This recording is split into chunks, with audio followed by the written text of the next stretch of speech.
Peran Hakim Juyamto vonis lepas korupsi CPO, bagikan uang suap di depan ban. Kejaksaan Agung, Kejagung, telah menetapkan 3 hakim sebagai tersangka kasus suap penanganan perkara ekspor crude palm oil, CPO, untuk 3 perusahaan besar pada Minggu, 13 April 2025, malam. Mereka adalah Agam Syarif Baharudin, ASB, dan Ali Muhtarom, AM, yang merupakan Hakim Pengadilan Negeri Jakarta, PN, Pusat, serta Hakim PN Jakarta Selatan, Juyamto, DJU.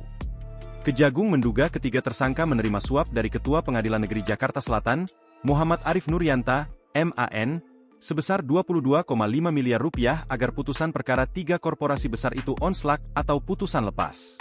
Direktur Penyidikan, Dirdik, Jaksa Agung Muda Tindak Pidana Khusus, Jampitsus, Abdul Kohar menjelaskan, Agam Syarif Baharudin, Ali Muhtarom, dan Juyamto pertama kali menerima suap dari Arif sebesar 4,5 miliar rupiah yang dibagi rata untuk ketiganya.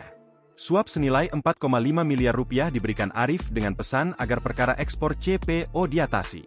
Uang bila dirupiahkan 4,5 miliar rupiah tadi, oleh ASB dimasukkan ke dalam Goodie Bag.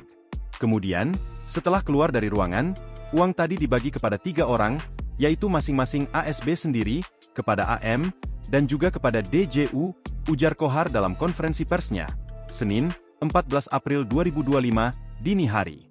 Selanjutnya, uang suap tahap kedua diberikan Arif kepada Hakim Juyamto. Uang suap diberikan dalam mata uang dolar Amerika Serikat senilai 18 miliar rupiah. Juyamto kemudian membagikan uang tersebut kepada Agam Syarif Baharudin dan Ali Muhtarom di depan Bank BRI Pasar Baru, Jakarta Pusat. Dalam pembagian uang suap tersebut, Juyamto mendapatkan 6 miliar rupiah, Agam mendapatkan 4,5 miliar rupiah, dan Ali mendapatkan 5 miliar rupiah. Penyerahan dilakukan di depan Bank BRI Pasar Baru, Jakarta, ujar Kohar.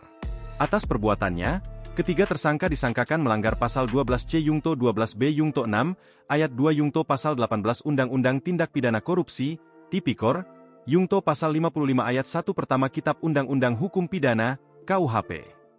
Download Tribun X sekarang, menghadirkan lokal menjadi Indonesia.